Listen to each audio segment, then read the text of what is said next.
Tensions continue in Shivamogga in Karnataka. Also joining me on the broadcast is Mohan Vishwa of the BJP. Mr. Vishwa, thank you so much for joining me. What do you actually make of these statements that have come to light? The latest one being KS Ishwarappa, going ahead, jumping into this entire controversy and saying there's no land for Muslims in the country. See, I think probably it's his personal statement. As a party, I don't think so. We should be able to comment on that. But you should see the kind of activity that is going on in Shivamogga. If you take Mr. Siddaramaiah, who's known for dividing the society, who openly says that why Savarkar post should be posted in a place where the Muslims are dominating. So these kind of decisive politics or divisive politics in Shivamogga is creating ruckus day by day, every day. I just can't understand why Congress is, injecting poison to this, okay? Or rather, they're putting fuel to the fire. After Harsha's murder in Shivamogga, the district was already in the tense mode. After when the entire country was celebrating 75th year of independence, which is very pride. Okay, that too, Har Ghar Tiranga Abhiyan, where everybody was celebrating the event. And in Shivamogga, the culprit organization, SDPI or PFI goons, which are known for creating this kind of unrest. These kind of things shouldn't happen. And we being in the ruling party, we have taken care of law and order into consideration at every stage, even in the case of Harsha's murder also, and Praveen Nettaro also, where the cases have been handed over to NIA.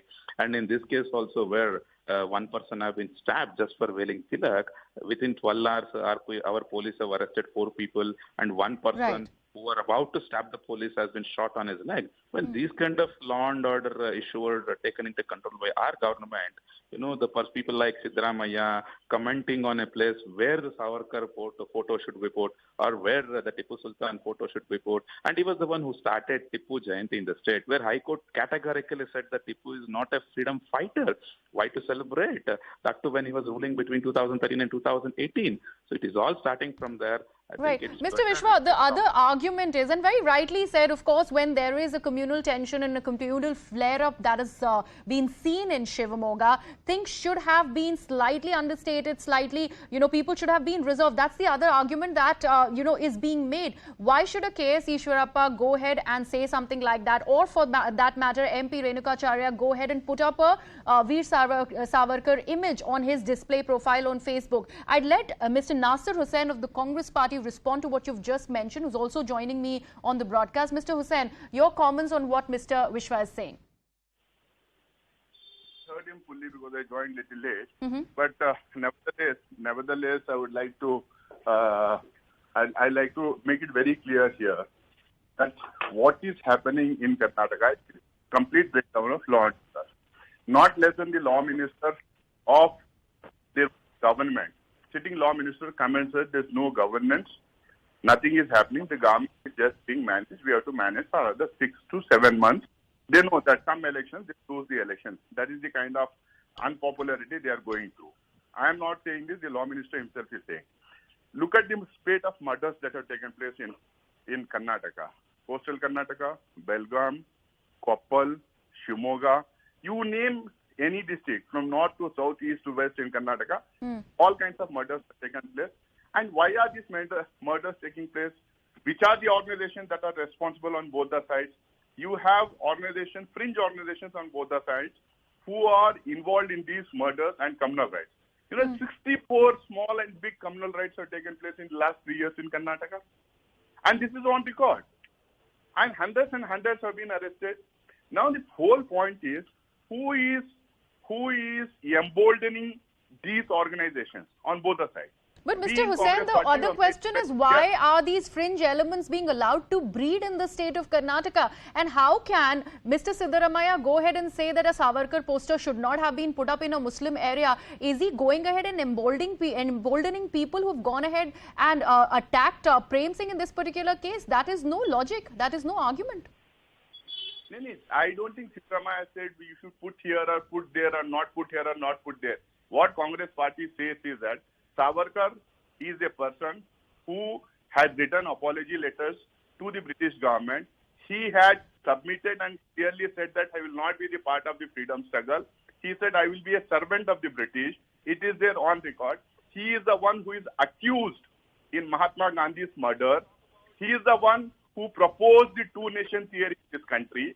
He was a person who promoted all kinds of divisive activities during the freedom movement when all Indians were fighting together against the Mr. British. Hussain, I'll So let you cannot- Mr. Vishwa come in over bring here. in Mr. traitors Vishwa, and say these are the why freedom is fighters. Savarkar being Freedom brought back fighters. into the discourse close to Independence Day? Why has this become a recurring phenomena with the central government or the government in the state of Karnataka? See, madam, please understand, it is not for the first time where the Savarkar has been worshipped by our party or what do you say, the entire India for that matter, okay? It is happening from decades. Congress was the one party, just to highlight one dynasty, who suppressed the history of Savarkar, okay? And they never speak about the 13 years of Kala Pani jail, which has spent in Andaman jail. What about the so-called Congress freedom fighters, whom they claim, they were the one who bought the freedom? Have you ever seen the photos of the jail where Mr. Savarkar was there and where Mr. Nehru was there? And have you ever seen a photo of a Nehru with coffins, in his hand or tied in his hand by police or somebody? Come on, what nonsense he is speaking. And take an example of Tipu Sultan also. Tipu Sultan died in the year 1799, whereas first freedom fight started in 1857. So after 58 years of death, first freedom fight was started. How can you call Tipu as a freedom fighter? That too, Tipu is a mass murderer. He is a coward. His own father scolded him for not fighting against British. So how can you worship? And Mr. Siddaramaiah was the one who started in Karnataka, where the state was in very peaceful manner. In 2013, when he came into power, he was the one, just for the sake of appeasing one community to claim vote bank, he started Tipu Jayanti. Whereas High Court itself has clearly told Tipu is not a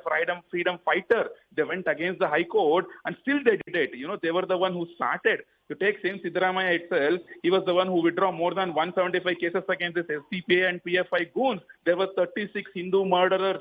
Murders happened in Siddaramaiah's rule. What Mr. Naseer Hussain is speaking here, okay? What Mr. Vishwa and Mr. Hussain, I'd actually like to bring our viewers' attention to this one thing. There is political bickering that is continuing in the state of Karnataka. Whether it is Veer Savarkar or Tipu Sultan, this doesn't seem to end. And the casualties and, the people who actually get affected are people like Prem Singh, who has gotten impacted. He's the one who is injured because of these clashes and communal flare-ups that have become a recurring phenomena in the state of Karnataka. And I'm sure both the BJP and the Congress need a lot of answering to do on as to why this is happening. Shouldn't the law and order be foremost in the state of Karnataka to stop this so that the citizens really do not end up suffering?